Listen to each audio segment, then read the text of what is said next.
ವಿಜಯಪುರ ಜಿಲ್ಲೆಯ ತಾಳಿಕೋಟೆ ತಾಲೂಕಿನ ತುರಕಣಗೇರಿಯಲ್ಲಿ ಮೊಹರಂ ಹಬ್ಬವನ್ನು ಅದ್ದೂರಿಯಾಗಿ ಆಚರಣೆ ಮಾಡಲಾಯಿತು. ಗ್ರಾಮದಲ್ಲಿ ಹಿಂದೂ ಮುಸ್ಲಿಮರ ಭಾವೈಕ್ಯತೆಯನ್ನ ಸಾರುವ ಮೊಹರಂ ಹಬ್ಬವನ್ನು ಪ್ರತಿ ವರ್ಷದಂತೆ ಈ ವರ್ಷವೂ ಕೂಡ ಅದ್ದೂರಿಯಾಗಿ ಆಚರಣೆ ಮಾಡಿದರು. ತುರಕಣಗೇರಿ ಗ್ರಾಮದಲ್ಲಿ ಈ ಹಬ್ಬದಲ್ಲಿ ಯಾವುದೇ ತಾರತಮ್ಯವಿಲ್ಲದೆ ಎಲ್ಲಾ ಧರ್ಮೀಯರು ಪಾಲ್ಗೊಂಡು ಹಬ್ಬವನ್ನ ಆಚರಿಸುತ್ತಾರೆ. 10 ದಿನಗಳವರೆಗೆ ಮೊಹರಂ ಹಬ್ಬವನ್ನ ಆಚರಣೆ ಮಾಡಲಾಗುತ್ತದೆ.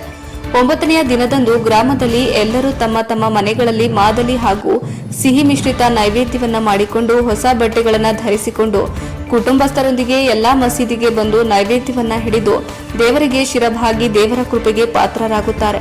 ಮತ್ತೆ ಮರುದಿನ ಗ್ರಾಮದ ಗಂಡು ಹೆಣ್ಣು ಮಕ್ಕಳು ಭೇದವಿಲ್ಲದೆ ಎಲ್ಲರೂ ಕೂಡಿ ಕುಣಿದು ಕುಪ್ಪಳಿಸುತ್ತಾರೆ. ಹಾಗೂ ಹೆಣ್ಣು ಮಕ್ಕಳು ಮಹಿಳೆಯರು ಸೇರಿ ನಿಂಬೆಹಣ್ಣು ಹಾಗೂ ಬಾಳೆಹಣ್ಣುಗಳನ್ನು ಎಸೆಯುತ್ತಾರೆ. ಗ್ರಾಮದ ಹಿರಿಯರು ಈ ಮೊಹರಂ ಹಬ್ಬವನ್ನ ಹಿಂದೂಗಳೇ ಮುಂದಾಗಿ ಮಾಡುವುದರಿಂದ ಇದು ಇನ್ನೊಂದು ವಿಶೇಷತೆ ಅಂತಾನೆ ಹೇಳಬಹುದು. ಜಾತ್ರೆಗೆ ಶಾಂತಿಯುತವಾಗಿ ನಡೆಯಲು ಪೊಲೀಸ್ ನೇತೃತ್ವದಲ್ಲಿ ವ್ಯಾಪಕ ಬಂದೋಬಸ್ತನ್ನ ಕೈಗೊಳ್ಳಲಾಯಿತು. ವರದಿ ಶಮಸುದ್ದೀನ್ ಪಿ ಇನಾಮಧಾರ.